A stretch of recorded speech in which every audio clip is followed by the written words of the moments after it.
Hello everyone, কি অবস্থা সবার? কেমন আছেন? তো আমার হাজবেন্ড গিয়েছিল আমার বাবার বাড়ি। তো সেখান থেকে আমার আম্মু আমার জন্য কি পাঠালো চলুন আপনাদের দেখাই। তো সবসময় এরকমভাবেই দেয়, কিন্তু আমার ভিডিও করা হয় না। তো ভাবলাম আজকে একটু আপনাদের সাথে শেয়ার করি, সবাইকেই দেখি এরকম ভিডিও বানায়। তো আমিও মনে মনে ভাবলাম যে সবাই যেহেতু বানায়, তাহলে আমিও একটা এরকম ভিডিও বানাই।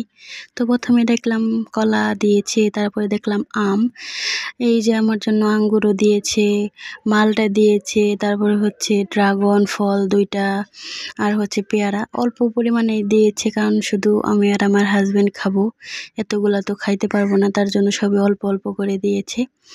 তো এই যে এটাই মনে হয় বাবার মার ভালোবাসা। তো এরকম কার কার সাথে হয় কমেন্টে জানাবেন, আর ভিডিও ভালো লাগলে লাইক না দিলেও একটা সাবস্ক্রাইব করে যাবেন। তো আপনারা সবাই ভালো থাকবেন, সুস্থ থাকবেন। আল্লাহ হাফেজ।